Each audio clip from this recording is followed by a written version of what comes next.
அரசாங்கம் ஏயா இந்த மண்ட ஓட்டோட இந்த வயசான கிடக்குல தள்ளாடி 4 காலையில நடந்து 2000 கிலோமீட்டர் வந்து உட்கார கூட இடம் இல்லாம இடுப்படைஞ்சு வந்து எலும்பு முதுகெலும்பெல்லாம் வந்து போய் என் பிள்ளைங்க எல்லாம் படிக்கலையா, படிப்பறிவு இல்லாம இப்பதான் படின்னு அரசாங்கம் உதவி பண்ணுது, படிங்க படிங்கன்னு சொல்லி. அப்பெல்லாம் எங்க பிள்ளைங்களுக்கு படின்னு சொல்ல வரலையா. முடிஞ்ச அளவுக்கு நாங்க காப்பாத்தலையா. ஐயா ஒருத்தருக்கு கொடுக்கிற 10 லட்சம் ரூபாய் கொடுக்கிற ஒரு சுமந்துட்டு போல பணத்துக்கு கொடுத்தது பலியானது 400 பேருக்கு கொடுத்துருக்கலாமே. எங்க விவசாய கடனை தள்ளுபடி பண்ணலாமே. தனியார்ல வாங்கியிருக்கோம் ஐயா. எங்க வீடு நலமலம்லாம் அடவுல இருக்கு ஐயா. எங்களுக்கு வேற வழி இல்லையா. ஏதாச்சும் வேலை கிடைச்சா கூட போலாம். எனக்கு வயசு இல்லையா. என் பிள்ளைக்கு படிப்பு இல்லை. ஐயா சொல்லணும்.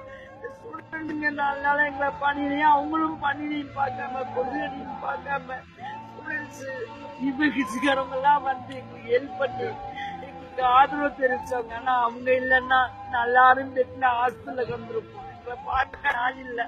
இந்த பூரா எங்களுக்காண்டி உலகம் பூரா தெரியறதுக்கு நீங்க தான் ஆதரவு கொடுக்கணும். எங்களை தெரியப்படுத்துங்க.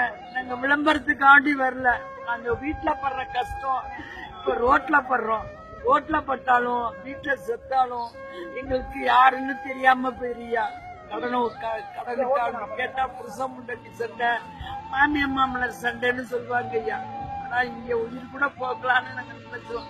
இந்த உயிர் போக்குனா கூட இங்க அனுமதி தரல போலீஸ்காரவங்க. ஆனா போலீஸ்காரவங்க நான் அங்க காட்டுறேன், அவங்கள காட்டுறேன், இவங்கள காட்டுறேன்னு சொன்னாங்க.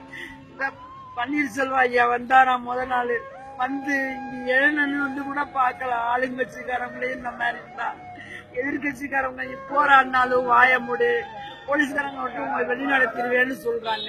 எங்களை பத்தி குரல் கொடுத்தாலும் சட்டசபையில குரலை ஏத்துக்க மாட்டேங்கிறாங்க. இதுக்கு நீங்க தான் ஒரு தீர்வு காணணும். இதெல்லாம் பார்த்துட்டு நீங்க சும்மா இருந்தீங்கன்னா நீங்க சோறு சாப்பிட்றதே வைக்கப்படணும். நானே இந்த வீடியோ பேசி முடிச்சு போய் சாப்பிட தான் போறேன். சாப்பாடு கையில் எடுத்துட்டு ரொம்ப கூசுது. எல்லாம் ரோட்ல உட்காந்துருக்காங்க. டெல்லியில நிறைய பெண்களும் இருக்காங்க. எல்லாரும் விவசாயத்தை காப்பாற்றணும்னு போராடுறாங்க. ஆனால் விவசாயத்துக்கு யாருமே காப்பாற்ற வேணாம். மனுஷங்க சாப்பிட்ற வரைக்கும் விவசாயம் இருக்கும். நமக்கு தேவையானவங்க இப்போதைக்கு முக்கியமானவங்க யாரும் விவசாயிங்க தான். அவங்க இதை விட்டு போயிட்டாங்கன்னா பெரிய பெரிய கார்பரேட் கம்பெனிக்கு விவசாயம் போயிடும். ஸோ அப்போ தான் நமக்கு விவசாயிகளோட அருமை புரியும். ஸோ முடிஞ்ச அளவுக்கு உங்களுக்கு இது எல்லாமே தெரியும். இருந்தாலும் இதை மறுபடியும் ஞாபகப்படுத்த வேண்டியிருக்குது. முடிஞ்ச அளவுக்கு வேறு போஸ்ட்லாம் போட்டு தவிர்த்துட்டு நீங்கள் இப்போ தான் டெல்லிக்கு போயிருக்கோம். இவ்வளோ நாளாக தமிழ்நாட்டுக்குள்ளேயே பண்ணிகிட்டு இருந்தோம். இப்போ தான் வந்து இந்த நெட்டு இதெல்லாம் வந்துருச்சு. ஸோ இப்போ இந்த ப்ரொடெக்ஷனை கொஞ்சம் பெருசாகிறதுக்கு வாய்ப்பு நிறைய இருக்குது. ஸோ முடிஞ்ச அளவுக்கு வேறு போஸ்ட்லாம் போட்டு விட்டுட்டு இந்த போராட்டத்தை கொஞ்சம் பெருசாக ட்ரை பண்ணுங்கள்.